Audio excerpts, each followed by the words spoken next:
So, John, if you could turn into any animal in the whole wide world, mystical or real, which animal would you turn into? Maybe a peacock? A peacock? Yeah. Why peacock? Because they're fabulous.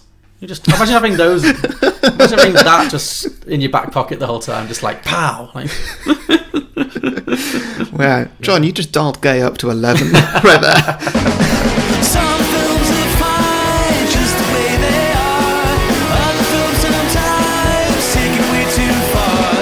But really, how bad could it get? Let's go beyond the box set.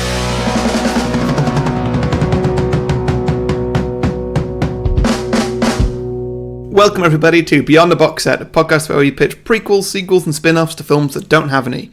I'm Harry, joining me as always is John. Hello. And we've got a guest on this week, so John, why don't you introduce our guest? Sure, so our guest this week is Daniel Tickner, who is one of our very kind, very generous Patreon supporters and a very good friend of the show. It's been a long time coming, so welcome Daniel. Hello. Good to have you on. Hey, it's good to be here. Yeah, excellent. Well, thank you for joining us. And as always, whenever we have a guest on the show, we let the guest choose the film. So, Daniel, what have you chosen for us this week? I've chosen the greatest film ever made, aside from some of the others that you've already done, called Wolf Children. Wolf Children. And normally I'd ask why you chose this, but one of the reasons I asked you to bring this film, or to bring a film like this, is that this is the first episode of our Halloween month. Every Halloween, we like to do a little season of themed related films. Last year we did the season of The Witch. We had 3 films based about witches, and this season we're going to do the season of The Wolf. We're going to do 4 movies somehow involving werewolves. And so I asked Daniel if he could bring us a film that involved werewolves or wolf people. Questionable werewolves. Questionable werewolves. I'd say this is close enough. Yeah, close enough, yeah. And this is what you chose. They said in the movie that they were werewolves, but it's like, these are the real werewolves, not that bullshit that you get on TV. Yeah. No silver bullets and killing people in this one, which is nice. But so what, aside from the fact that I asked you to choose a film about wolves, why else did you want to bring this film? This is my favourite animated movie. It's just so pleasant to watch. The director of this has done Wolf Children, Boy and the Beast, and he had another one that came out that I saw in cinemas with subtitles, which was hard to read, but whatever. And they're basically, this one's about motherhood and how mothers are awesome, which they are. Very true, very true. And so I've always liked that. Mm-hmm. And this is an anime film from Japan. Are you a big fan of anime? Have you watched a lot of other anime films? I think that for anime, they can either be really, really dumb, with loads of stupid action and wide eyes and all that other crap, or it's just an animated film from Japan. And when it's just a normal animated movie from Japan, I just like animation. I'd agree. I'm kind of hit or miss with anime. I've seen a few. I've not seen loads. Mostly, I think before this film, I'd just seen some Studio Ghibli. So I've seen Princess Mononoke and Spirited Away, which I thought both were really, really good. And I saw one called Ponyo, which I found borderline unwatchable. Oh my god, right? Oh, do you agree? I was worried I might offend you because I know some people really like that film, but I hated that film. Oh, yeah. Okay. That movie... Isn't she like 8 in that movie? Is that the one I'm thinking of? It's like The Little Mermaid, but from an anime perspective. Yeah, so there's 2 8-year-olds and there's a love story between 2 8-year-olds. Yeah. They're 8. True, yeah. That does sound very weird. I just found it really shrill and annoying, But this film I loved. Good. Yeah, no, I really liked this one. I was pleased. I was worried because I know you liked it a lot. I was worried I might hate it, but I genuinely really liked this. Oh, I was too. I was like, well, if he hates it, we need to establish that up top. Yeah. No, I think we're in for a good time with that one. I'm pretty sure. Well, Harry, what did you think? I hated this film. No, I'm joking. This film. Can you imagine? No, this film It's too was. slow. There's no death in it. This film was incredible. I've got to say, it was a really, really good pick. I really enjoyed it. I've already recommended it to loads of people. Oh, yeah. Yeah, this film's really struck a chord with me. Yeah. Have you seen any other anime films in the past? No, it's my first anime film. Okay, yeah. What was it that struck a chord with you in particular? Just a really, really interesting story. Yeah, also really well done. That's kind of it. There's not much I could sort of associate with it, I guess. I'm living in the countryside. Sure. being half wolf. Yeah. Oh, yeah. Sorry, I forgot about that. Yeah. You actually do have a tail. Yeah. It's just on the back of his head. Yeah.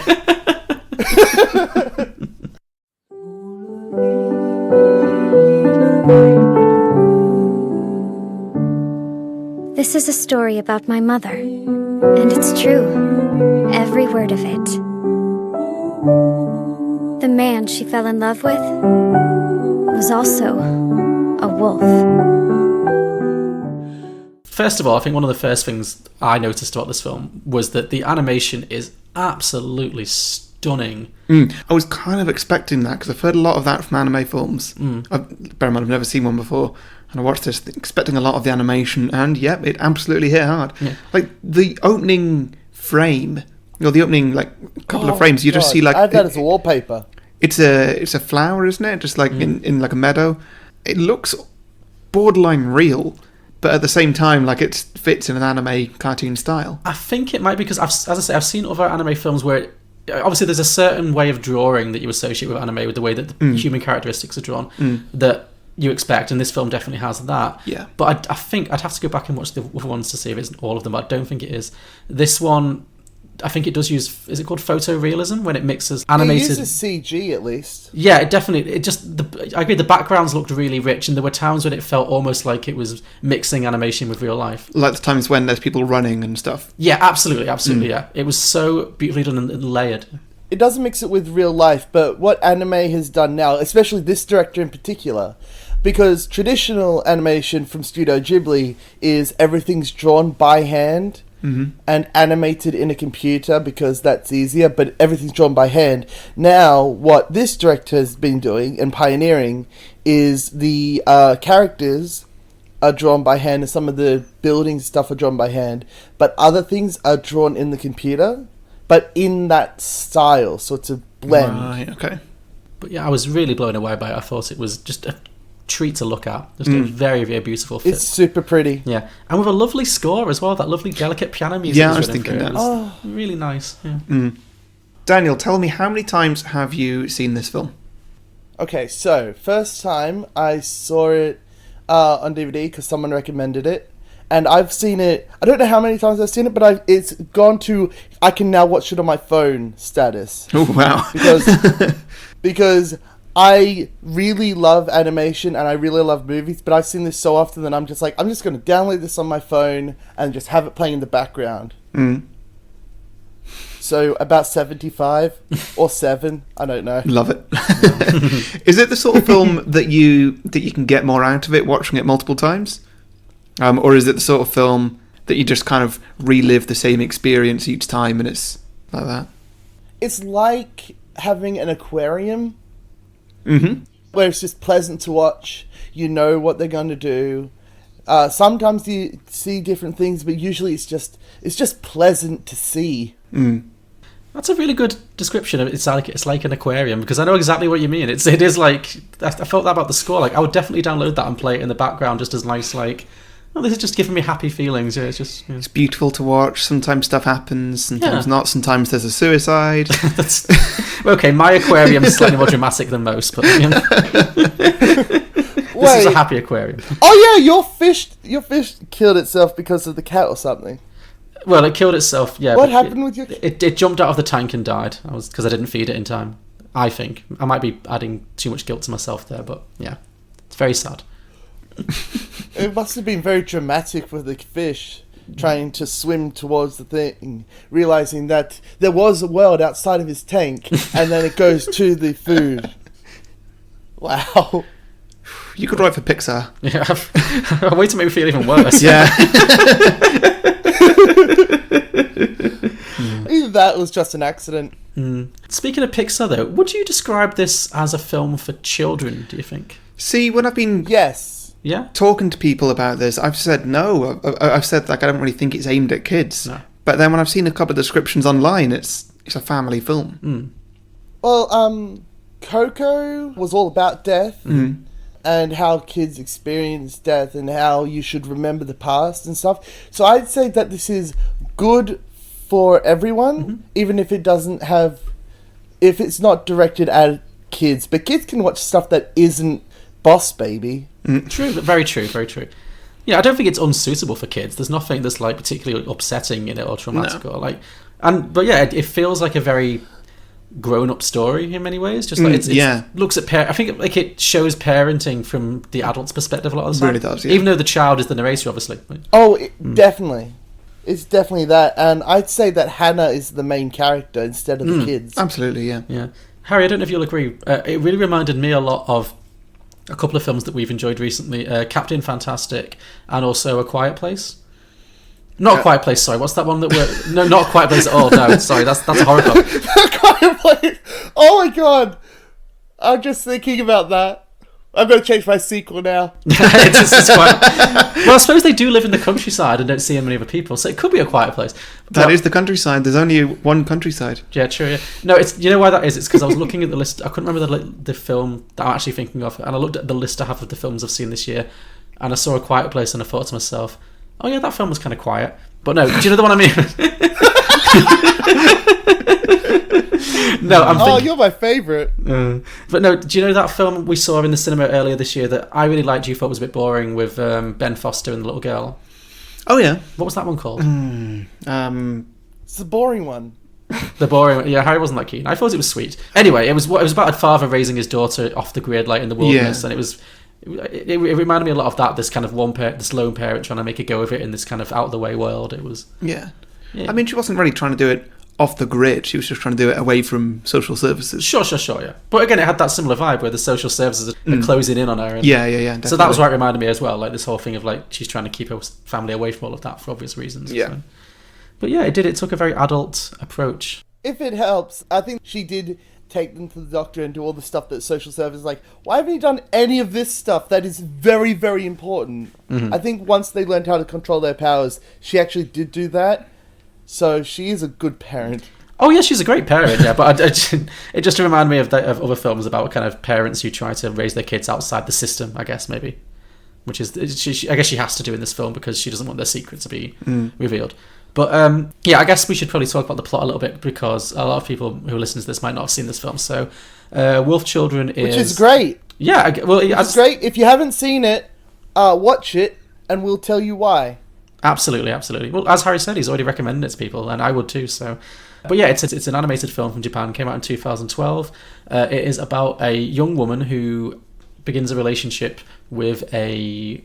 wolfman. With a man who can turn into a wolf at will, not just on the full moon, whenever he wants. Yes.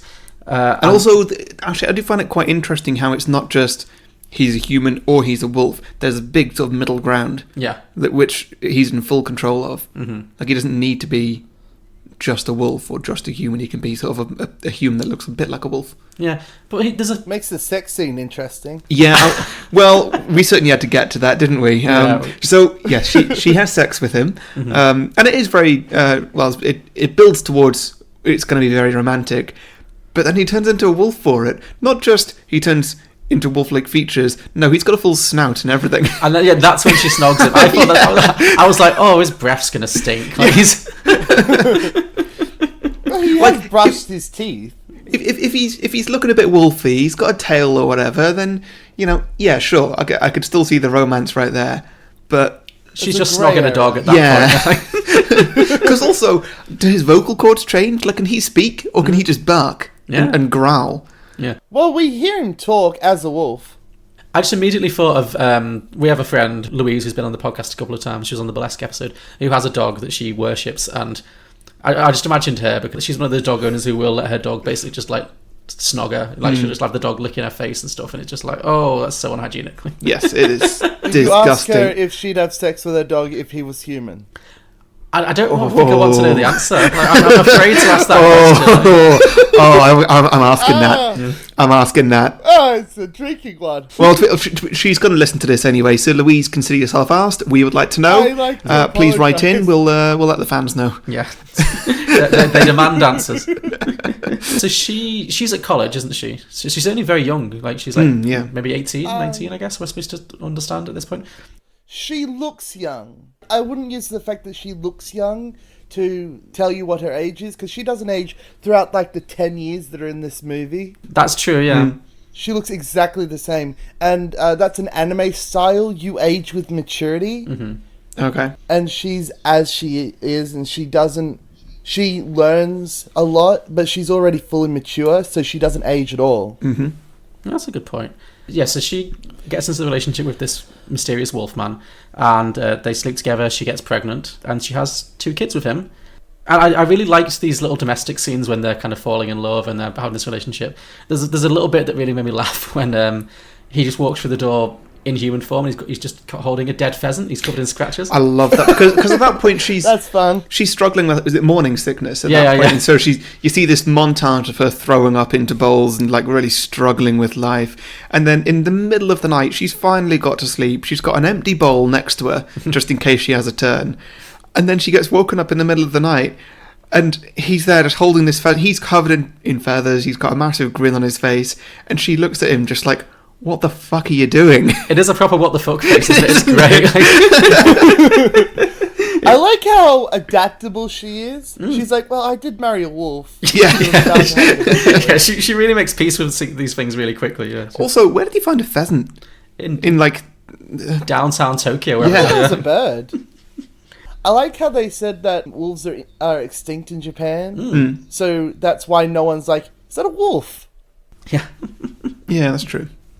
But then tragedy strikes because how did he die? Did he get hit by a car? Did he drown? I took it as a suicide. He was either hit by a car or shot. No, not shot, because you can't get guns in Japan. So he was probably hit by a car. Yeah.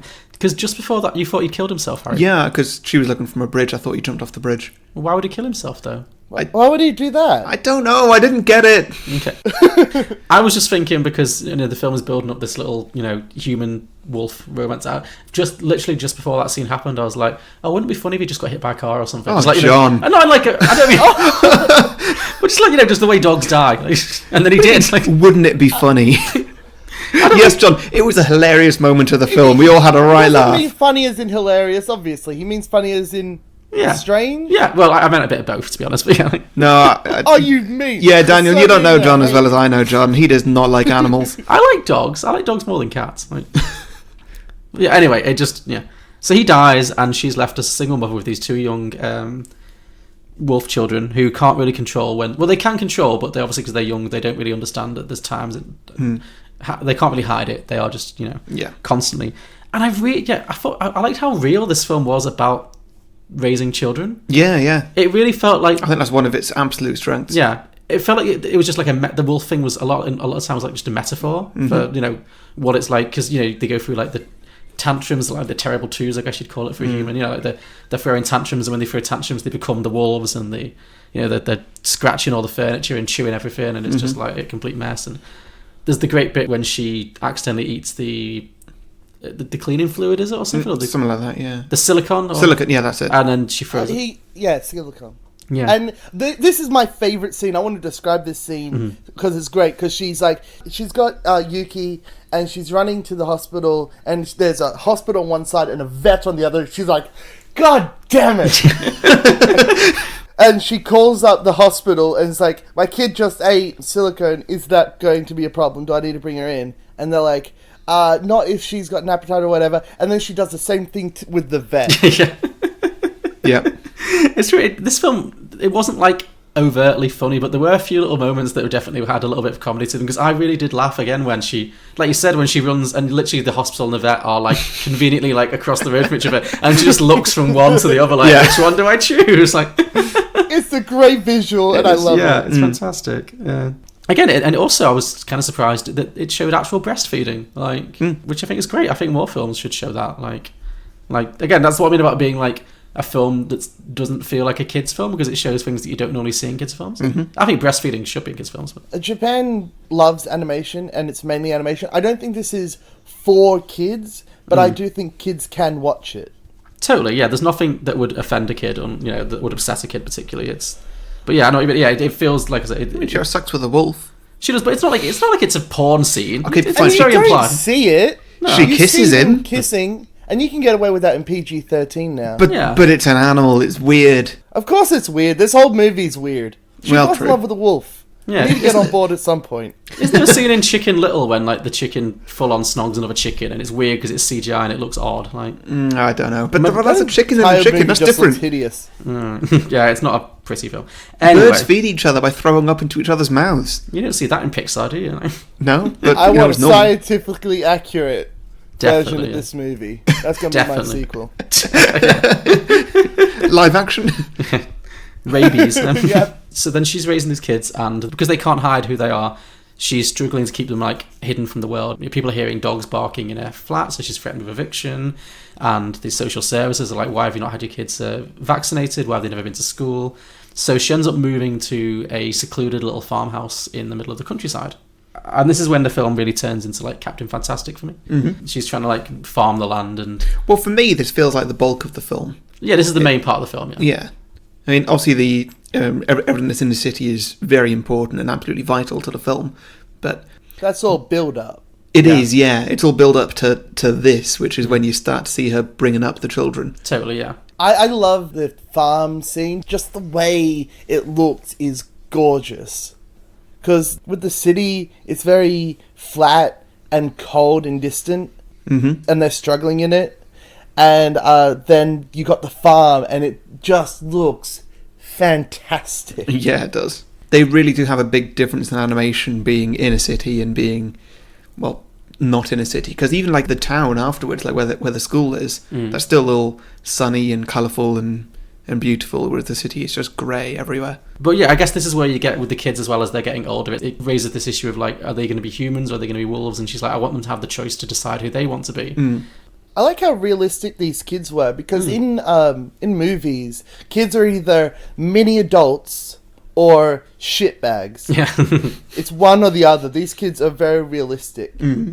Yeah, you're right. They have their flaws, but they're not. Yeah, they're learning and they're vulnerable, and their vulnerability is like a huge part of it. Like they have proper tantrums and they have puberty. Like they're developing and exploring themselves and their feelings, and it's just this film just for fantasy. It's just very real. It's just a very real film. Yeah. Realistic fantasy is something that I really like. Like, this one element is fantastic, but the rest of it, we actually do have a life. I like Kiki's Delivery Service. Have you seen that? I've not seen that one, no. But I've heard of it. Cool. Kiki is a witch. And she's a witch, and the witch power that she has is that she can fly on a broom. And do you know what she does with that? She becomes a mailman. Great. It's great. She just has a delivery service. People pay her to fly around and deliver packages. She works for this small town, and it's adorable. Oh, that sounds fun. It's another aquarium movie where you can just have it on, and it's pleasant to watch. Oh. Well, yeah, I'm definitely going to be watching more anime after this. I feel like it's not a genre that I've given enough attention to over the years. So, yeah. To go back to the film, though, we haven't talked yet about the character. So when the mum and the kids move onto the farm, there's some neighbours around. And the main one is this kind of grumpy, elderly man who kind of acts like he doesn't like the mother, but also kind of helps her out. The reason he does that is because everyone moves into that house. They last 4 months, and then they bugger off. He didn't trust her, especially considering that she didn't know what she was doing. Yeah, she has Fair enough. She has to earn his respect. I get that completely. But was it just me? Did you guys think that he was going to turn out to be another wolf? Yeah, I did. Yeah. And it's, Oh my god, I didn't think about it until right now, but I'm so obvious. How did I not think about that? Especially like when the boy he's talking about his sensei who he keeps going and seeing and having lessons from, like, Yeah. oh well, it's clearly that man. Oh my god, it's such a perfect twist. I do remakes, right? 17 viewings, we've opened it right up. Yeah. I mean, the film doesn't say that's not the case. Yeah, he just kind of disappears, doesn't he? He doesn't really appear at the... we Turns don't into a see fox. either of those two characters die. Yeah. Could turn into a fox. We don't see them both in the same place. Oh my god. Stop the podcast. I've got to watch this movie again. I'm glad we've given you this whole new perspective. Yeah. Oh, god damn it. Okay, I'm good now. You know what? I saw a crested kingfish, Mommy, and its feathers were so pretty. I felt really good today, like maybe I could catch it.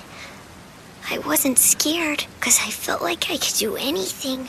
So I creeped up on it, and it didn't even know I was there because I was a wolf. And then I caught it. Why are you crying? How come Yuki and me are all wet?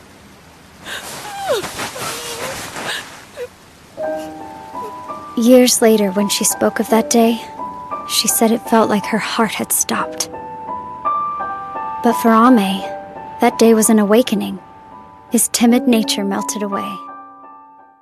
So the boy has a near-death experience when he's kind of chasing is it a kingfisher or a bird anyway, and he falls into the water and nearly drowns. And that's kind of his transformative moment when he kind of realises that he goes from being much more like afraid of his wolf side to kind of embracing it. Whereas the girl has the Which opposite. is a weird lesson to learn. Yeah, but it's- I mean, yeah. Like, I tried catching a bird and I nearly died. But yeah, I like this. I enjoyed it. Yeah, he's an adrenaline junkie. But then the girl goes to school and she kind of takes the opposite journey where she becomes much more human. She makes friends. She develops a crush on this new boy at school who tells her she smells like dogs. Yeah. and then is really confused. I like what she says when Yuki wants Hana to make her dress. She's like, why do you want to be someone you're not? And she said, because when I'm who I am, people run away screaming. Yeah. Yeah, that was a good line. But yeah, I liked how he said that you smell like dogs, and then he was like really confused as to why she was upset. It's like, I mean, fair enough. Was that the start of the scene where essentially he chases her down and then gets scratched? yeah, that scene. Yeah. Yeah. Don't chase down girls. Come on, man. But just to everyone out there, it's not romantic, it's just creepy to chase down girls that don't want to be chased down. Yeah, especially if you just insult them and then Yeah. and then you're just like, why wouldn't you like me? Yeah. And if it turns out they're half wolf, you could lose an ear. So think on. Yeah.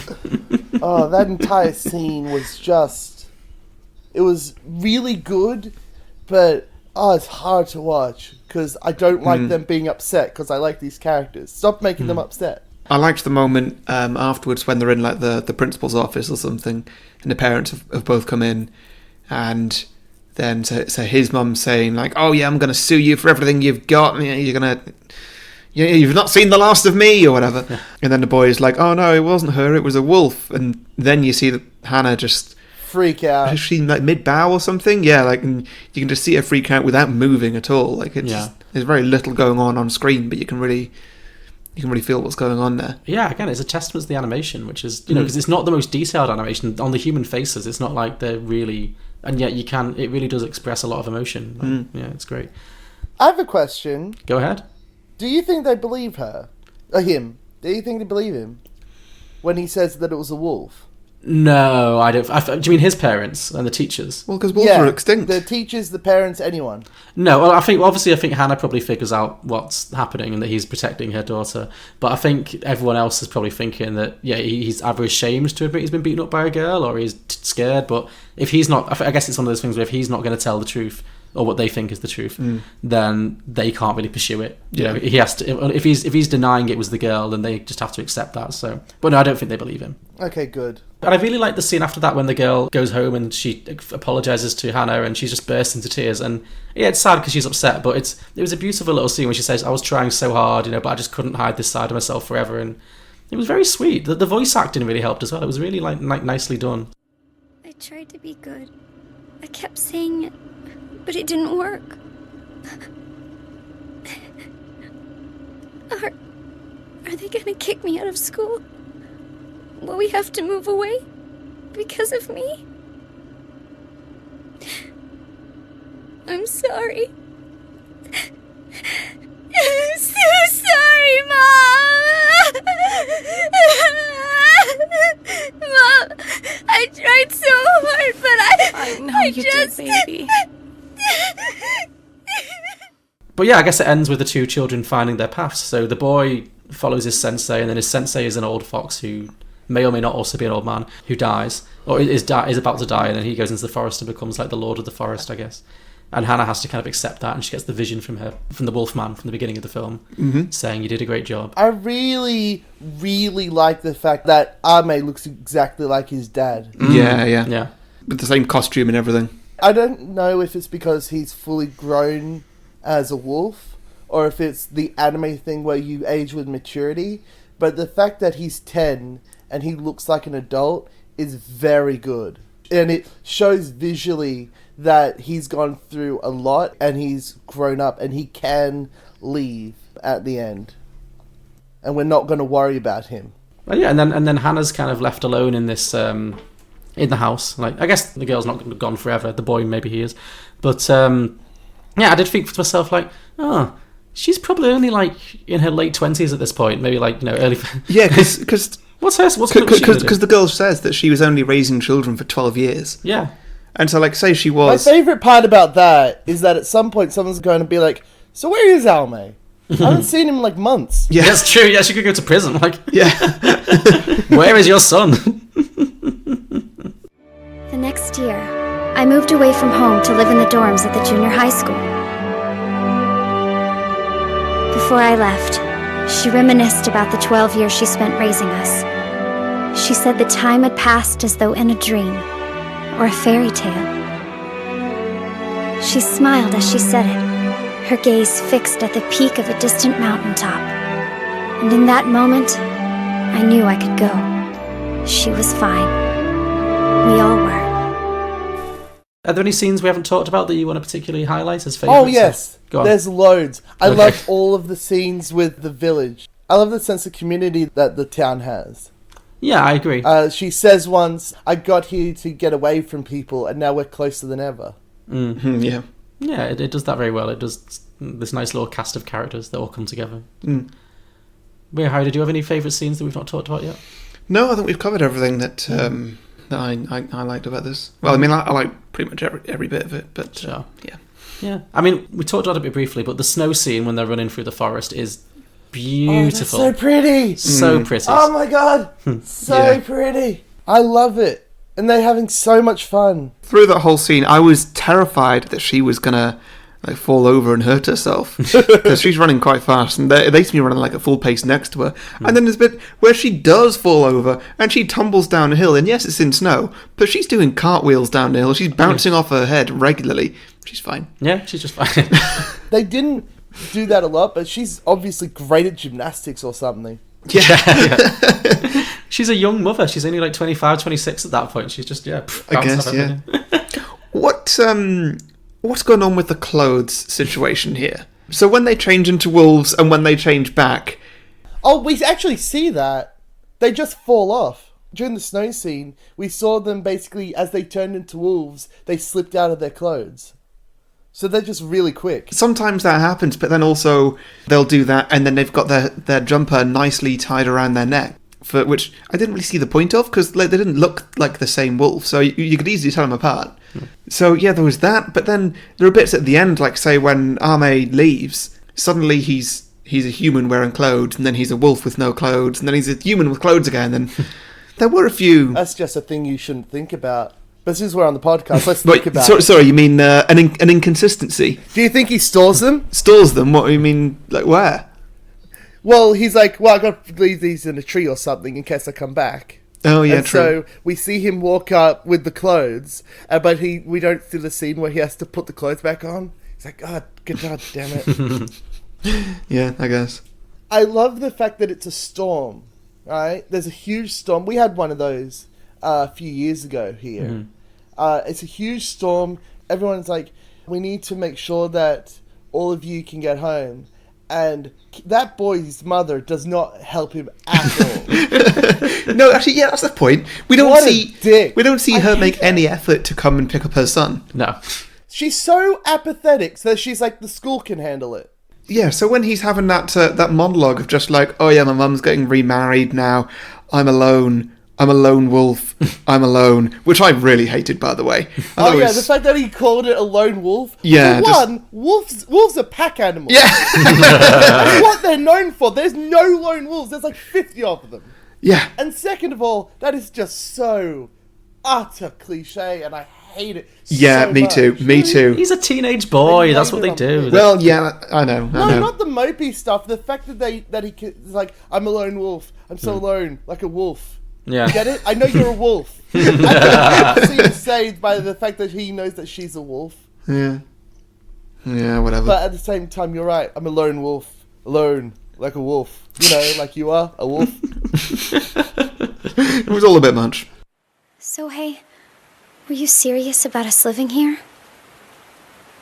If nobody shows up, we gotta. They will.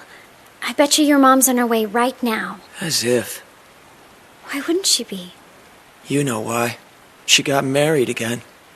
And she's having a baby with him. Once it gets here, she's not gonna need me. Don't get me wrong, it's not like I care. I'll just run away from home. Go be a wrestler or a boxer. Live my life like a lone wolf.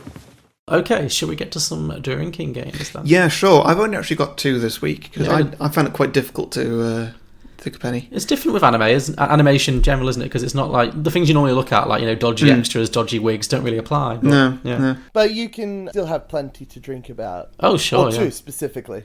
Sure. So I'm gonna take one that I'm sure you guys have both got, which is drink for every transformation. Yep, that's a good one. I got drink for every pretty shot, like every landscape shot. Okay. Oh, that's good. You'll be hammered. dead, but You'll be, if you combined your 2, yeah, you'd be hammered. Yeah, my first one was similarly could kill you. It's a drink for long, lingering shots of flowers. Yeah. that's a good one. Just from the flowers, it's just flowers on screen for ages. Because there's the ones on the windowsill as well. And the ones in the field, yeah. Okay, that's good. I've got drink anytime anybody gets hurt, injured, or sick. Oh, yeah. Drink every time someone should call child services. Yeah, I've got that one, yeah. Drink every time Arme is super emo. Every time he goes super emo. Yes. He's super emo. I Yes. love it because he's a lone wolf. You see, he's Yeah. alone. He's like alone, a wolf. like a wolf. Yeah, but he doesn't say it though. He's smart enough. Yeah. Sorry, Mom. Gotta go and live my wolf life. Yeah. I like the I emo like hair. the fact that he left during that storm. Yeah. That incredibly dangerous storm, because it just shows just how much he was fighting not being a wolf. That he's willing to go in this incredibly dangerous weather. But also, it was very irresponsible of him to go at that point without saying goodbye to his mother or anything. So she has to go and chase him up the mountain. Yeah. Which, you know, she nearly dies. Yeah, true. And that's his fault. Oh, yeah, that's on him. That's absolutely on him. Like, he should have just waited till the morning, wait till his sister gets back, say goodbye to her. And, you know, maybe he doesn't need to say goodbye to his mother, but just at least actually wait till his sister is going to be there. I know, like, he wanted that. Yeah, slip out on a sunny day. Yeah. He wanted to go, and he was telling Hannah that his sensei was dying and he needed to protect the mountain and all that other stuff. And Hannah was just in denial of him being a wolf. But at the same time, yeah, wait until the storm passes, you dick. Okay, I'm done with drunken games anymore. Drink every time someone blows your goddamn mind. Oh, I okay, can't that's good. believe that I didn't think of that, and it didn't happen in the movie. But how did I not think that he was going to be a wolf? And I'm changing everything. Wow. Oh, I'm so happy that we've done this to you. Oh, it's so good. Okay, so my last one is drink for poor salesmanship, which is like when minor supporting characters like undersell something they're trying to sell. Like when she's going to buy the house. Much. Yeah, when he's trying to sell the house, yeah. And he's like, well, you're in the middle of nowhere, and you know, you'll never make it out here, and the land is infertile, and the neighbours are terrible. Are you sure you want it? It's so good because he thinks, okay, it's a single mother, 2 kids. That she's probably just thinking that she's gonna want a farm, but not really. So I'm just gonna skip over this one so that I can sell her a small house where I'm gonna make less money. And then she takes it. It's so good.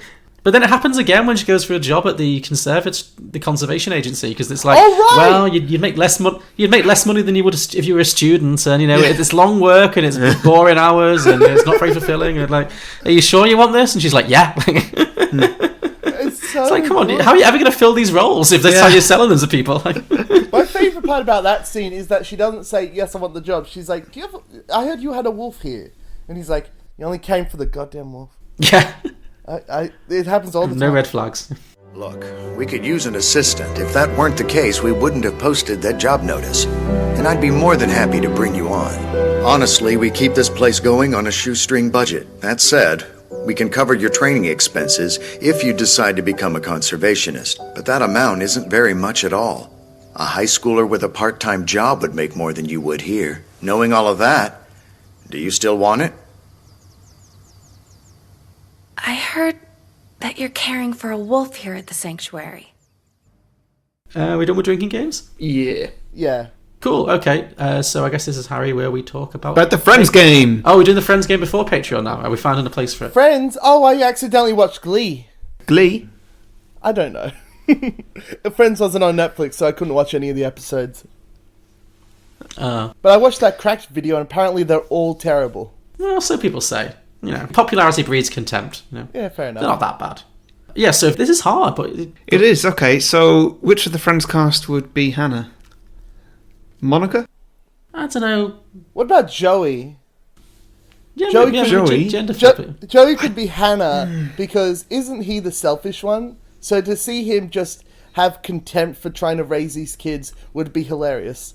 I'm thinking of which of the Friends cast I would most like to watch with two half wolf, half human children running around out of control trying to make it happen. It would be Joey. Rachel would be out of her element there as well. Rachel would be good. Yeah, if you go early season Rachel when she's the rich bitch, yeah, that could work. Rachel could work. Yeah, because she's the city girl who has to go to the countryside. No one believes her. All right, okay. So we're casting Is Rachel it as just Hannah, which I think me, is wrong, but or whatever. are you guys thinking that we're not really recasting the movie with Friends? We're just putting the wolf kids to be raised by one of the Friends cast in Friends. Okay, So we are so far, yeah. that's an easier way to play this game. Actually, Yeah. let's Sure. just Okay, so it's still the Friends sitcom It's story. the Friends sitcom universe, but also there's wolf children. What if Ross realizes that his actual son Ben is a wolf child somehow? Where are you going with this? I don't know, I'm just thinking bringing kids in. Ross is the only one who has kids, right? Although Phoebe has her surrogate kids. Rachel and Ross has a kid later. Phoebe has a surrogate kid / nephews and nieces. Yeah. And Monica and Chandler have kids in the last episode. True, yeah. Wouldn't that be a good twist in the last episode of season 10 of Friends? Chandler, surprise, I'm a werewolf. Yeah. I'm leaving you, Monica. Good luck. That'd be fun. I mean, they're not her biological kids, are they? Because they adopt, but still. Yeah. Aren't you? They adopt They them find out from their the wolf adopted kid. kids. Yeah, they found out their adopted kids are half werewolf, and they move to the countryside to deal with it. Chandler gets hit by a car. Mm-hmm. Monica has to live with it. Do you reckon that's enough of our Friends? Are we going to try and find roles for the others, or are we? I mean, there's so few characters in this. I know, it's yeah. such a small film. Who will be the sales guy, the terrible sales guy? Okay, terrible sales guy. That's Chandler. That's definitely Chandler. yeah. The old man is Russ. I was thinking the old man could be what's the guy who in the Mr. Heckles in the early seasons. Mr. Heckles? Yeah, I mean, you're casting B, I really C characters. I really in like anything. obscure characters. Yeah, Yeah, sure. But otherwise, it's Ross. Yeah. Yeah. What about the wolf kids? I'd like to put my foot down on Hannah and say that she's Monica. Okay, sure. Because I feel like Monica is the most motherly of any of the Friends cast. That's fair. That's fair. Yeah. Then the two kids. They have to be the adult ones. Adult characters playing the kids. Oh yeah, of course, definitely. See, maybe I want to use Chandler for that actually, because Chandler and Joey, they do kind of have a bit of a sort of buddy. Sure. Parallel. So they're the two kids, Chandler and Joey. No, Ross and Rachel. Okay. Ross and Rachel. Rick and Ross and Rachel. Wouldn't that be weird, incesty vibes suddenly? So, this has wolf yeah. sex. You can replace that with incest. It's fine. Yeah, there we go. I'm liking this less and less. Oh, it's Which flirty. I believe leaves Phoebe. I mean, who's left? The boyfriend? The boyfriend's mum? I think Phoebe should just be like all the B characters. So Yeah. the boyfriend's mum, social services, all the teachers at school. Yeah. It's all Phoebe in different costumes. She's the wolf. Or the fox. She's the old fox. Oh, there we go. Yeah. Yeah. But it's not a fox, but Yeah. it's just her in a wig. Yeah, she's just wearing really cheap ear, little stick-on ears and stuff. Yeah, wow. Yeah. It's no lines, just Yeah. noises. I think she would do very well at that. Yeah, I think she would. Okay, well, we got there in the end. Yeah. I can't believe that we did it. Well, believe it, because it's done. Well done. Right, okay, now before we get on to sequels, I would just like to talk about Patreon. If any of you listeners do like this show and would like to support it financially, then please do. Go to patreon.com/beyondtheboxset and you can donate as much or as little as you like. And for that, you get a few bonus features, which include a bonus show we do. We review films in the cinema right now. We give our Patreon supporters a 30-second ad slot once a week to advertise anything they want. You're giving me a face that... Well, once a month. Each one gets one once a month. But every week we have a slot, but every Patreon gets one once a month. Now, I've been confused about this for weeks, John. Really? Okay. I'm glad to clear this How up. have you not made this clear to me? Okay, well, what John said, which I've already forgotten. Also, our Patreon supporters, they can choose films for us. So if you've got a film that you'd Hello. like... Hello, Yeah. indeed. Yes, this is, of course, what this episode is. If you've got a film that you really want us to do that you don't think we're going to, well, then send us a message. we'll do it, and we'd love to have you on. Daniel, obviously you're not here in Britain with us, you're over Skype. Where are you, actually? Australia. Ah, okay. I had America in my head for some reason. I don't know why. I mean, the accent's a giveaway. How dare you? And if there's a film that you want us to do that does, in fact, have a sequel, prequel, or spin-off already, well, we'll do it on a bonus show. So, we won't pitch sequels to it, but we'll watch it, we'll talk about it. It'll be good fun. So all that's available on patreon.com/beyondtheboxset. Great. There you go. Daniel, is there anything you'd like to spend 30 seconds promoting, or...? Do a 30-second ad slot for Zootopia. There you go. Oh, wait, you're asking me to? Yeah, do it. Oof, okay, so Zootopia, one of Disney's more recent films. It's it's an animated film. I watched it a couple of years ago with some children, and children? But I know children. I have friends who have That kids. doesn't make it any better. No, you need to contextualise what you were doing. You're the one who made it sound. All right, continue. Carry on. Anyway, Zootopia. And I was gonna say that I enjoyed it, and the children enjoyed it, and at the time they were watching it every single day. Wow. Okay. Without fail. Okay. So, I mean, that's testament in itself that Sure. I really enjoyed it. I'm not a child. Yeah. Children enjoy it even more. Good. So it's fun for the whole family. I do believe that now they're into what is it? Oh my god, half I forgot what it's called. It's on the tip of my tongue. The Rock was in a remake of it recently, a sequel. Moana? No, Jumanji. Jumanji, there we go. Last time I saw them, they were watching Jumanji every day, the original Jumanji every day. Wow. Which, that's weird. Clearly introduced by their parents, but yeah. And then we went and saw the new Jumanji with The Rock in it, and we all had a good time. So there's a little advert for that as well. You got two for the price of one. Two for the price of one there. Yeah. Yes! Okay, John, let's have your sequel. Oh, am I starting this week? Okay, cool. So mine isn't a direct sequel this week, because I feel like this film is perfectly formed. It's beautiful. Mm-hmm. It leaves things open-ended, but I didn't really feel like I needed to find out more about what happens to the characters. It's open-ended, but it doesn't leave you with questions. No, it finishes in a nice place. So I instead decided, okay, in this film, she is a woman who has two children who are half wolf, and obviously all the complications that go with that. Yeah. And I thought, so what other animals might, what might happen if there were some other animals that they might be half human, might turn into? What might that look like? So my sequel is called... Giraffe. I want a giraffe, come on. I'm sorry, I've not been that creative. I've gone down the obvious routes. And my sequel is just called Cat Children.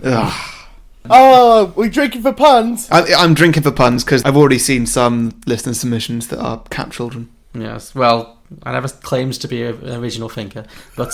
when are you ever? So no. This is basically my thinly veiled excuse to document all the reasons why I hate cats. So it has a very similar opening. We meet a young... I'm actually thinking this might be a live-action remake, just because I like the idea of this. I hate you immediately. I don't know who I'd cast... Do it. Sorry. But I'm thinking who I would cast... Because if anything, this is almost like it's a spoof of the original. Right. So I don't know who you'd cast. Maybe someone funny, but someone young and funny. Anyway, it doesn't matter. So we have a similar opening. We have a young woman at college, meets a mysterious stranger.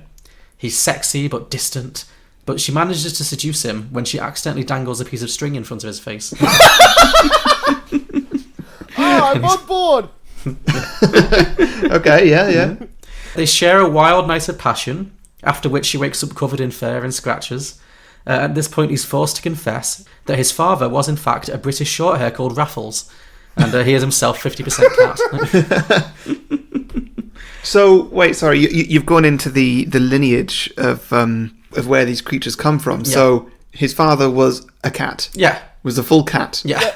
Who had sex with a woman. We don't know. So, but, come on. All we know is that his father... We draw as a veil over it. All we know is his father was a British shorthair called Raffles, and somehow something happened. Okay. The film draws a delicate veil over that story. Okay, so was he born? Did somebody give birth to this person, or was he just grown in a test tube? Or no, he was grown. He somehow love found a way. Has he got a mother? She's not in this film. Okay, yeah, but does she? Does he? Of course he does. Yeah. There's got to be half human in there somewhere. Otherwise, he'd just be a cat. Okay. Oh. Okay, sure. Yeah. So, like the Wolfman, he can transform between cat and human at will. Mm-hmm. Naturally, she's rather surprised by this turn of events, but she makes peace with it, and the relationship continues. Okay. They do have some problems. He's very aloof and standoffish unless he wants something. He stays out all night. And his idea of a romantic gesture is to leave a disgusting half-dead bird at the foot of her bed. I mean, dogs do that too. As someone that has a cat, you're spot on. Yeah. I'm also thinking, what about... Because you know how in Wolf Children, Yuki, when she's young, she's like, I want to go for a walk, I want to go for a walk. She's just shouting it, like essentially how a dog would, if it could. Is your cat person going to think they want to go outside, just go and stand by the door for a bit and just say, dear, could you open the door for me? And then just look outside. Yeah, there's going to be lots of walking in between different rooms and not really knowing where it wants to be. And it's annoying. However, they make it work. After some time, she falls pregnant and gives birth to a beautiful litter of cat children. 3 survive. Sorry, a litter? A litter, yeah. How many were there? I don't know, like 6. Okay. Yeah. So 50% rate. Do wolves not give birth in litters? Yeah, that did confuse me. It seemed like she only gave birth to one at a time. But... Yeah, she did, because she's a human. True, yeah. But in this case, the cat gene was stronger. I don't know. Okay, cool. Unfortunately, shortly after the children are born, tragedy strikes when the cat man falls asleep underneath the car and she accidentally runs him over. Wow, you hate cats. But that doesn't happen. Cats fall asleep underneath cars all the time because it's just like a warm bit, but then they wake up when the engine starts up. Do you think they've never... Cats wake up really easily. Do you think no cat has ever misjudged and been run over? It must have happened. Maybe he wakes up, freaks out, jumps up like cats do, and then hits his head on the bottom. Yeah. Well, my cats did used to climb into the engine of a car. Okay. They would get under the car and then actually climb upwards into the engine. What, through the bonnet? Well, no, through under the bonnet. Oh, right, okay. So they just walk under the car, right, and then at the front bit where the engine is, they just climb up into that because it'd be nice and warm. Just have a nice little sit down in there. Sure. Well, I was looking at... But we were very aware of this, and so we always had to just check where both cats were before we could turn the car on. But imagine if you didn't. That would have been horrifying. Yeah. I don't know. Cats are... Sometimes they're not that smart. Yeah. Well, I was just thinking of ways that cats might accidentally die. I did a bit of a Google search. Apparently a common way that cats die is that they climb up the blinds and accidentally hang themselves. Really? Yeah, which I've never seen, but yikes. Well, that's horrifying. Yeah. Something to worry about. Indeed. Anyway, for whatever reason, he dies. She's left alone to raise the kids on her own, and much like the original movie, she has to hide the fact that her children are half feline to the world. She also moves out to the countryside to keep them away from people and urban foxes and busy roads. Initially, they're adorable, although she does have to deal with the classic parenting challenges: scratching, litter box training, getting them to stop climbing all over the furniture. Then puberty kicks in and they start spraying everywhere, which is a major problem. Cats do that. Mine never have. Totally do. Inside. You must have had responsible parents who got the cat spayed. Like, oh yeah, I suppose. Yeah. If you don't get them spayed, they spray. Oh, cool. Yes. Oh.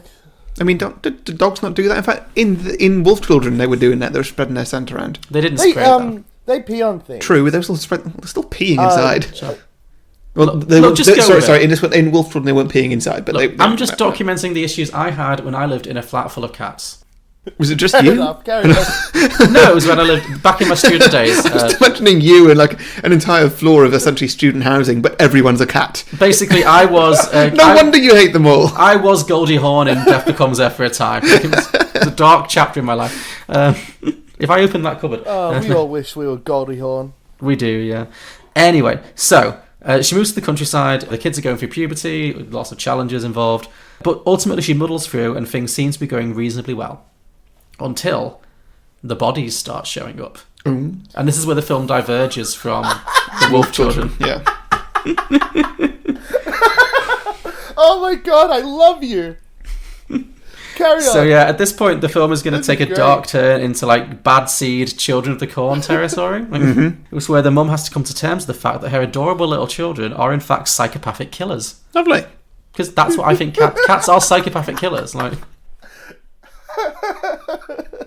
so it's going to start. It's going to start with the kids. They're going to start bringing home dead birds and dead mice, and she understands that their hunting instinct has to kick in at some point. But she does see how they enjoy torturing their prey before they let them die, and it does worry her a little bit. Like, that is fair. Cats do that. Yeah. Then there's going to be like a nosy old neighbour who's going to be suspicious about the family. Similar to the old man in the original film, but more antagonistic. Like, he's not as helpful. He's going to have a beloved pet rabbit, that one day he finds Bruce Lee murdered, and he instantly accuses the children. Yeah, fair. Yeah. Soon the family find themselves shunned all over town as word gets around that these kids are actually, terrible killers and they're killing animals and stuff. And then the old man himself turns up dead with suspicious scratches across his neck. Oh. It's taking the docs in. And the mum tries to convince herself that her children aren't to blame, but the evidence continues to mount up. A kid who bullies them at school ends up falling out of a tree. A concerned social worker has discovered half mould with his intestines hanging out. And it ends up with... I don't know why we both laughed at that point. Well, that was the one that we decided was funny. I'm painting a picture. Well, it's because they're social workers in Wolf Children. Yeah, so exactly. imagine that instead of them being concerned, they just kill them.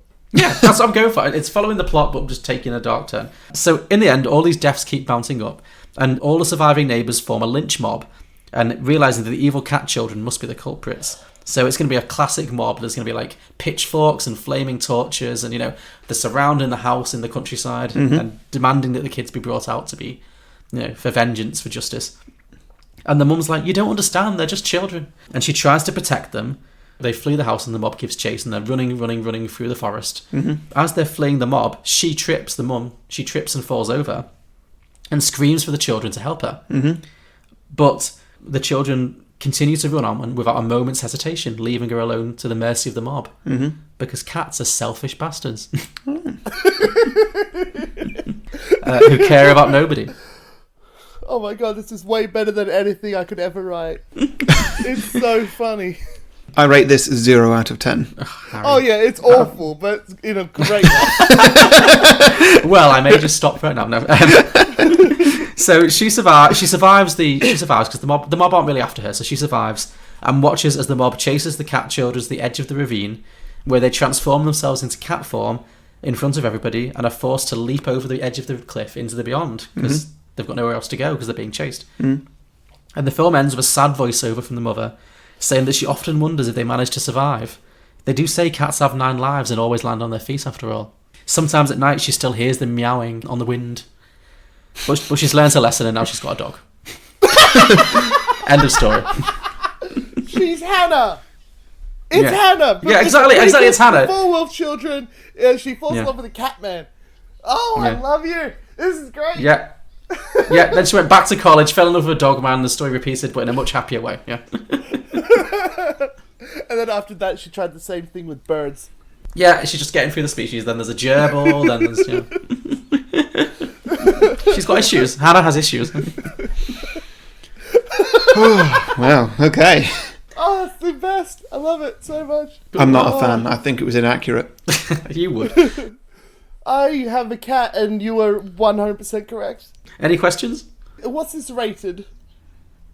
Oh, it's going to be like a 15 at least. This is like a late night horror, right? It's very much like Children of the Damned or like, the Bad Seed kind of vibe, like, or Firestarter with Drew Barrymore. It's that kind of evil child horror film. So, yeah. Sure. Okay, Daniel. Okay. Alright. Okay, my one. So, we focused on Hannah and the kids for the first one and had the town act as a side thing to show Hannah's growth. We showed her being affected by the town and affecting the town. So in this one, we're going to focus more on the town because we already know Hannah. So Yuki is at school, but it's summer vacation or Christmas vacation, whatever. But she's coming home for the holidays, and so that I can have all of them at the town, and also so that I can have an excuse to have a party at the end. Good. So we see her coming home. She's on the train. She's nearly home, and she goes there. And then Ame, we cut to Ame, and he's a wolf doing wolf things. Wolfing around, yeah. Wolfing around, and he sees these hunters that are there. Because I don't know about specific laws, but I think hunting is still allowed. So the hunters are hunting, and then they're about to kill a boar or something, and then Ame jumps in and protects the boar, because he's the guardian of the forest, so you can't just kill animals, that's mean. Sure. So they run off, and they're like, I swear it was a wolf, and they're trying to tell everyone that's a wolf. Okay? Oh, because wolves are extinct, so they don't believe it. Wolves are extinct, so it's probably just a giant dog or something. Like a husky. But they swear that it's a wolf, and that'll come back later, I'm sure. And the entire movie is based around this party. It's a holiday party. It's Yuki's homecoming. It's all this stuff that's happening all at once. And so the entire movie is just it's a party, and during the party they're trying to convince people, and we see Hannah having connected with everyone and catching up. Someone asks, hey, where's Ame? And she's like, oh, he's around. Trying to dodge the question. I mean, she could just say, like, oh, he's off travelling around Europe or something. He's backpacking. Isn't he 11? Well, yeah, that's just a stretch. Okay, fair. So he's there, and my goal for this one is to not have him be human ever. Okay. Because he's already decided not to be human and to be a wolf. And I'm not sure if the story I've written can work if he's still a wolf. So let me know if he should turn into human or not. But it's at night, and the hunter's like, we need to prove that there's a goddamn wolf. So they go back into the forest with a torch and stuff while the party's going on. And there's like loads of noises and stuff, and eventually the torch goes out, so you have to have another torch. So they have a fire torch. They light something on fire, and they hold that. And then when Ame scares them again, they drop the torch, and now there's a forest fire. Ooh, dramatic. Yeah. Damn. Before this happens, like, we see the characters building relationships. That kid that is having a terrible time with his family has just left them and is in foster care. Because I didn't know what to do with him, but I didn't want him there. Okay, sure. Send him to foster home, great. Yeah. So, eventually, people start noticing that there's a fire that started. The old man notices. And he's like, I can smell the smoke on the air. There's a fire coming. And Hannah is worried because Ame's still there. And other people are like, where are those hunter guys that I haven't thought of a name for? So basically the town that's in this party splits up into three. One group is trying to put the fire out, or at least prevent the fire from getting to any of the crops. And someone else is trying to find where the hunters went. And eventually, in the last act, the old man walks up to Yuki and says, you need to do it. Do what? You need to be a wolf. And she's like, I'm not a wolf, obviously So not. he knows the secret. And then he transforms into a wolf, and it's revealed that he was a wolf the whole time. And so he's done it.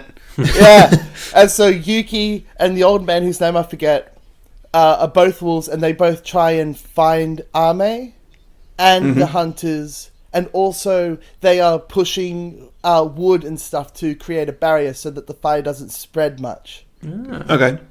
They eventually find Ame, who's trying to protect all the animals there.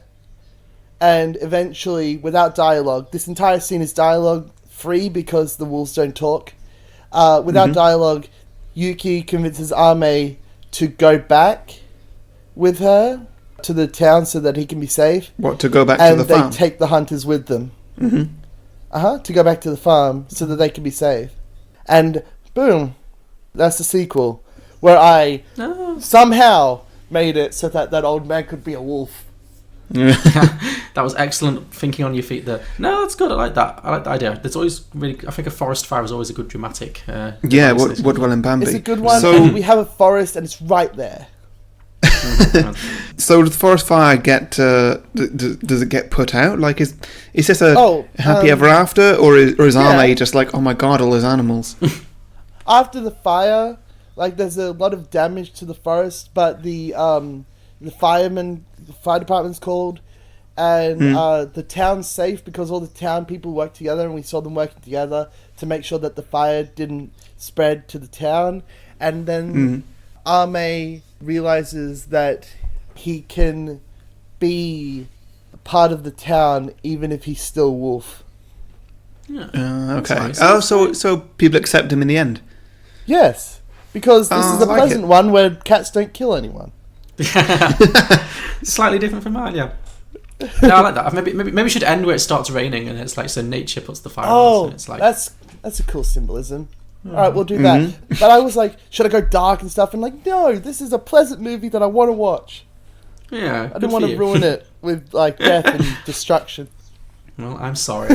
Clearly, I'm dead inside. It was great though. I loved it. Oh, good. No, yeah. I think yours. I can see that being an actual sequel. I think that's a Certainly, yeah. That's a good. That does feel like a good straight sequel. Yeah. Doesn't have a name. Wolf teenagers. Wolf Teenagers. Very good. I suppose it's natural progression, I guess. Yeah, that works.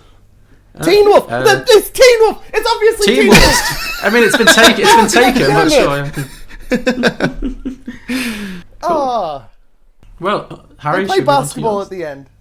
They do. Yeah. Okay. Sure. It literally just becomes Yeah. Teen Wolf. Yeah. Yuki embraces her wolf side and then plays basketball with her friends at school. It's Teen Wolf. Lovely. Yes. Teen Wolf. Great. Cool. You got there in the end. Yeah.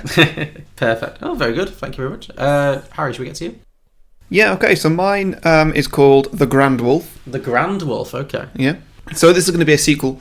Yuki is now in like her mid-20s or something. Okay. So it's like 10 years later. Yeah, whatever. Sure. Yeah. She's living in the city, trying to hold down a job that she likes, which she does keep losing because every now and then something happens that essentially brings out her wolf side. Okay. It's like whenever she gets angry, she becomes the wolf. Or... Pretty much, she's the Hulk, yeah. Okay, sure. You wouldn't like me when I'm angry. So she's constantly having to jump around different jobs, different friends, different houses. Like, she can't just hold down a single life. She's trying, but it can't work. One day, when she's out, she is approached by men in black suits who urge her to get into a car with them. Okay. They're not forcing her into the car. They're just saying... It's not going to take a horrible dark turn. No, she's not being abducted. Okay. They say that everything's going to be so fine. She doesn't need to get into the car. She doesn't want to, but their employer would really like to meet her. Okay. So she hesitates for a moment, considering her options, and she thinks about how, well, they're not forcing me to do anything. So yeah, she gives them the benefit of the doubt and gets in the car. That's a great message to send to young girls everywhere. You might get a movie made about you. It's good. So yeah, the only thing she has to lose really is her freedom, and it doesn't feel threatened by these people. So All right. maybe for whatever reason she trusts them. Anyway, she's driven out of town and to a house on the coast at the top of a cliff. It's quite a large, very traditional house. Lots of small fountains, paper doors. By the way, this is still an anime Japanese film. Sure, okay. Yeah, very beautiful house. And she's taken down a hall to a large room filled with futuristic technology where she sees an old man in a hospital bed. He's clearly dying. Mm-hmm. And she's taken to him. She bows slightly as she walks in his eye line and says, "Hello, my name is Yuki." He says, "Hello, Yuki, my name is Yashida. I need your help." What do you need and why me?" "I know what you are. I know you can turn into a wolf." So she takes a step back with a look of fear on her face. "There's no need to worry, girl. I mean you no harm, and I have no desire to share your secret." "Well, what do you want from me then?" "I want you to find someone for me, and if you accept, I'll pay you handsomely. For security reasons, you'll need to let everything in your life go until your mission is complete. You'll be trained in the ways of a samurai, which might take several years and be very dangerous." Who is this man? Oh, I just realised what you're doing.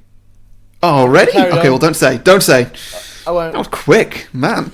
She says, who is this man? And he says, this man is your grandfather. I will give you two weeks to think it over, and then I'll contact you for an answer. She says thank you and leaves.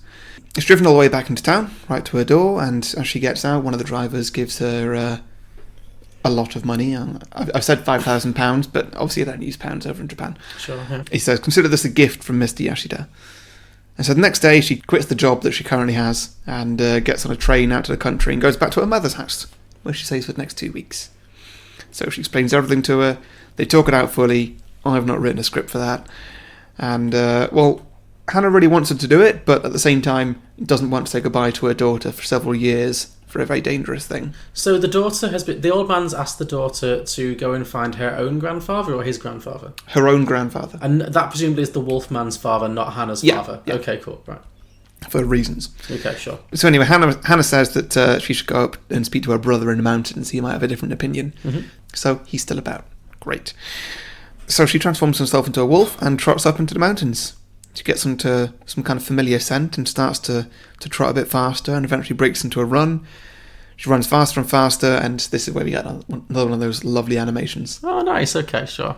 Because they were some of my favourite bits of the first film, so I want to do another one of them. Definitely, yeah. Yeah, she's running through all the different scenery, and then we start getting glimpses of a wolf out in front of her. Okay. Who's obviously, what's his face? Arme. Mm-hmm. Yeah, and eventually she catches up with them, and then they're just running together, and then eventually they stop and start having a conversation about what's going on in each other's lives and what she should do, essentially. Okay. He thinks that she should just take the job. Yeah. Because there's nothing really going on in her life, and the whole family's always wondered where they've come from. Sure, okay. Because no one knows. So, yeah, of course, that's what she does. Which essentially involves her taking several years of training with 11 other people, all of whom are descendants of this man. Okay, well, you got around. Yeah. So, yeah, there's going to be quite a few people who can all turn into wolves at will. Okay. She's really found her people. But there's only actually one position available. Oh, so, I see. So they've got to go through like a Hunger Games kind of scenario. Okay. To win. Okay. Like an actual Hunger Games where they have to kill each other? Or... I mean, I don't know if I'm going that far, but maybe. Okay. But why not? The first one was about cats being serial killers. Go nuts. No. Sure, okay, yes. Okay. So she murders all these people. And, Lovely. Okay. Yeah, she wins. That's going to be the large second part of the movie, really. Okay. Yeah, so then she gets given some instructions. Her grandfather was last sighted in Canada. Okay. And so that's where she's going to go, track him down and convince him to come to Japan to meet Yashida. Okay. Oh my god. You know exactly where this is going, and it's good. John's not going to get this. I thought maybe you were going to do like a Kill Bill kind of thing. But No. I mean, for a while I was going to do a BoJack Horseman thing.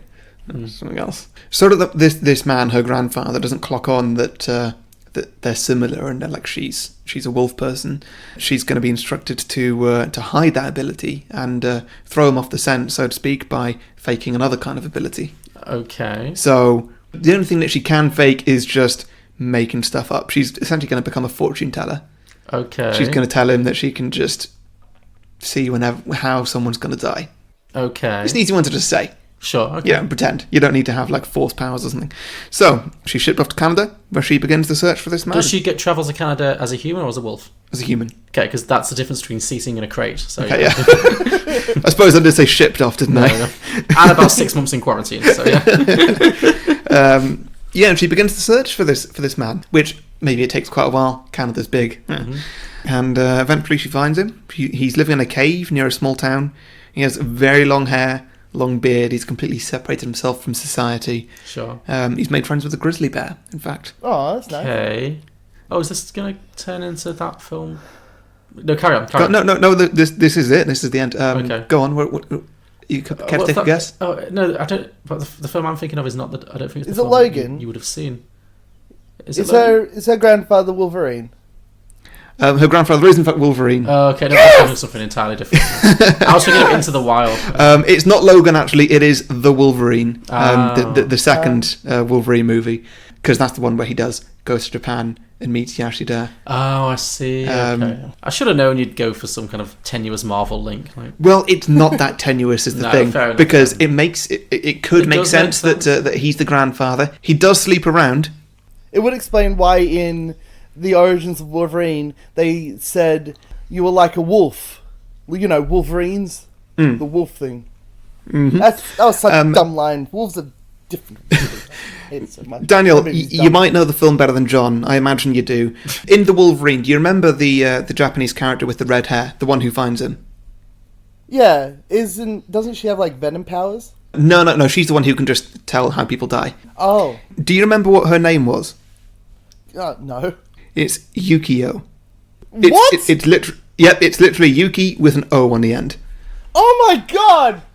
I know. I found out halfway through writing the sequel. It was It was great. It's like this lined up very nicely. Wow. That is a terrible alias. I'll just add an O to the end. No one will ever know. I was going to write that in, like you need to change your name and something, but I thought, no, just leave it. Actually, I have to say, I know it's not the same film. If I was, I was saying, like, how would you cast this as a live action movie? If I had to, I think the girl from Logan could definitely play Yuki. Yeah, sure. She was great as a half wolf kind of person. Yeah, not Japanese, obviously, but if you were to whitewash it, but yeah. Not them endorsing that. But, Isn't she like half Mexican? I think so. Yeah. She's Logan's her father, but she's got a Mexican mother. Yeah, something like that. But she was a great actress. Yeah, she was. Okay, cool. All right. Uh, Yeah, do that. yeah. Okay, well, very good. So that was the Grand Wolf. Fair enough. I mean, I guess it's been a while since you've kind of dipped into the Marvel world, so I'll give you a pass on that. Yeah. But it was a good connection. Yeah. Cool. Very That's good. good. I didn't just make it Iron Man. No, yeah. You didn't do Stranger Things, so it's all good. Cool. I do Okay. the Truman Show. No, all right, yes, we all have our crutches. Right, so should we get to some listener submissions? I suppose. Yeah, Sure. we only have a few this week because this not enough people have seen this film, but hopefully after this episode that will change. So Harry, your drinking game obviously is just going to be puns. So we have Matt Russell said Wolf Teens, which we've already discussed would be a great film. Of course, yeah. Yeah. Brian Hunt, Wolf Grandchildren, The Next Generation. Yeah. I'm just gonna keep drinking until you stop puns. Well, Daniel Dellinger said he'd prefer to see a prequel, actually, about how the Wolfman came to be, and what his life was before he met Hannah. That'd be interesting. Yeah. Dan L on Twitter @Dan_Wookie said the two wolf children grow up to be really powerful. One is good and one is evil. They fight each other and the good one wins. The end. Is that there's a movie that's about like I'm going to be the one, but I have to kill all these other people, It seems like a lot of movies. and then you steal their powers. There's a movie that's about that, so that's good. Okay, yeah, so that could work. Just a couple more. Blokebusters said they didn't have a sequel idea, but Blokebusters @Blokebusters said, "You finally do anime, and it's a film I haven't seen yet. You utter bastards." That was all part of my evil plan. Well, mission I accomplished. knew that they'd want to do it, so Indeed. serves you right for not watching this amazing movie. Indeed. Hopefully then they'll be inspired too. And the last one, and I think this might probably be your favourite, Harry. I don't know about you, Danny, whether you'll be familiar with this. Johnny James Fuller said, Wharf Children, the Alexander story. Oh, yes! That kid is amazing and terrible. He's a terrible character, but if we just focus on it, yes, I'm on board. Star Trek! Yeah, I can see that. Brilliant. So, yeah. Cool. Well, those are our listener Okay. submissions for this week. I've got. Oh, you've got some? I've Okay, got, sorry. I've got one or two. Only a couple. Okay. I got one as well. Oh, great. Oh, cool. Okay, well, you can close off. I'll do these ones. James Bailey says, I'd want to see how the daughter's life goes after, I guess. Although that might just retreat ground or something. Or maybe have her deal with growing up and dealing with her wolf side in a big society. I don't know. Yeah. That was just after he Very said, excellent. how about don't? Which is, Oh, he's one of those. yeah, one of those regulars. Oh, someone said, have another film that leads into Hugh Jackman's Van Helsing. Okay. Oh, yeah, sure. Sure. Pat Buckler says, I've never seen it, but Summer Wars, Girl Who Leapt Through Time, and Boy and the Beast by the same director are great. So, Okay. Speaking Yeah. of which, this is secretly part of a trilogy, even though it's not, so it counts. But the director wrote this one, which is about motherhood. He wrote The Boy and the Beast, which is about fatherhood, and he wrote another movie that came out this year, which is about a brother trying to accept that he has a sister now, and it's the worst because it's a 5-year-old throwing a tantrum, then going on a journey to realize why he shouldn't do that, and then throwing a tantrum again. It's such a terrible movie. No, it doesn't sound as good as this. Boy and the Beast. Boy and the Beast is really, really good because it's about fatherhood. So this kid gets adopted by a bear man. I'm sensing a theme, actually. I'm sensing a theme. Yeah. So basically, it's Japanese Zootopia, Okay. where all these animals live together, and then there's a portal that goes to the human world. And this kid, who is an orphan, follows the bear man through there, and they grow connected together by learning how to fight. Sounds good. It's really good. Any more, Harry? Yeah, I've got one more, which is not particularly linked to this film, but it's good enough that I just wanted to read it. So LJ Watt says, sequel to the film The Room, where Johnny rises from the dead, revealing he was a vampire all along. Okay. And then someone replied to that, Victor Daniel Garcia Astorga, great name, says, then he tears everyone apart. That sounds similar to what Sebastian did when we did the Room episode. Johnny comes back as a killer, but yeah, but not as a vampire. Tears everyone apart. Did you see I that? get it. yeah. Sorry, it's been a while. I get it. Very good, very good. Okay, well, those were our list. They all of them, yeah. Oh, so did you say you had one, Daniel? So Whitney Scheibel from Critically Acclaimed said the same thing, but with eels. With eels? Oh, that's interesting. Oh, I don't know how I feel about Would that. be weird. Oh gosh, yeah. Oh no. It's a flat no from Harry. No, I'm not. Oh no, no, I'm not a fan. Well, on that disturbing note, those are our listener submissions for this week. If you have any sequel ideas for Wolf Children or any films we've done in the past, please let us know. We are Beyond the Box Set. You can find us at beyondtheboxset.com. Our podcast is available on all good podcasting platforms, including iTunes, Spotify, Stitcher, Google Play, and Acast. You can also find us on social media, on Facebook, Twitter, and Instagram. Just search Beyond the Box Set or at Beyond the Box Set for Twitter. And we have a special Patreon page at patreon.com/Beyond the Box Set. And our merchandise is available at tpublic.com. Again, just search Beyond the Box Set. Daniel, thank you very much for joining us. Is there anything you would like to plug? Anything you'd like to plug or that you haven't already plugged already? I'd like to plug my Twitter, which is @1AussieNerd1. Cool. It's not good, but I do write there a lot. That is not a good sales pitch. That's in keeping with this film, I guess. But yeah. And there's my letterbox page, which is letterbox.com/AussieNerd, which is way better. Cool. You write reviews, make lists, and brag about how many movies you've seen. Fantastic. Well, yeah, check that out. So yeah, thanks very much for joining us. It's been an absolute pleasure, and yeah, thanks for recommending a really good film. Good. Next time, I won't. I'll do an awful film. Great. Cool. We'll really run the gamut. Well, speaking of next times, so Harry, are you choosing the film for next week? Yeah, I'm choosing the film next week. So again, it's got to be a werewolf film because we're on Halloween. Season continues, yeah. Season of the Wolf. Mm-hmm. I don't know any werewolf films that don't have sequels or are sequels. There's not many. Like I know Harry Potter and the Prisoner of Azkaban, and I know the Twilight films have werewolves in them. Yeah. I would like to do an American Werewolf in Paris. Yeah, but there's that American Werewolf in London, or there's a sequel. Yeah, Teen Wolf has Teen Wolf 2. A lot of the good ones. The Howling has sequels. It's a shame, yeah. Yeah, it's all gone. So, because I couldn't think of anything, I put it out to a vote. Well, not really a vote. I just asked for recommendations on Planet Broadcasting Great Mates. Mm-hmm. And, well, I had a lot of recommendations, and there are 3 that I really want to do, but there is one that it's a clear standout from the public vote, at least. Mm-hmm. And it is a film, I don't know if you heard of it, it's called Dog Soldiers. Yep, that was on the short list of films I thought we should probably do. So yep, that's what we're doing next week, Dog Soldiers. Have you seen it before? No. Have you seen it, Daniel? Nope. Okay, I haven't seen it. I'll get right on that. Excellent. So, join us next week for the second part of our Season of the Wolf, Dog Soldiers. Mm-hmm. Thanks a lot, Daniel, again, and thank you, Harry, I guess. And see you next week for that. Bye. Bye. Bye.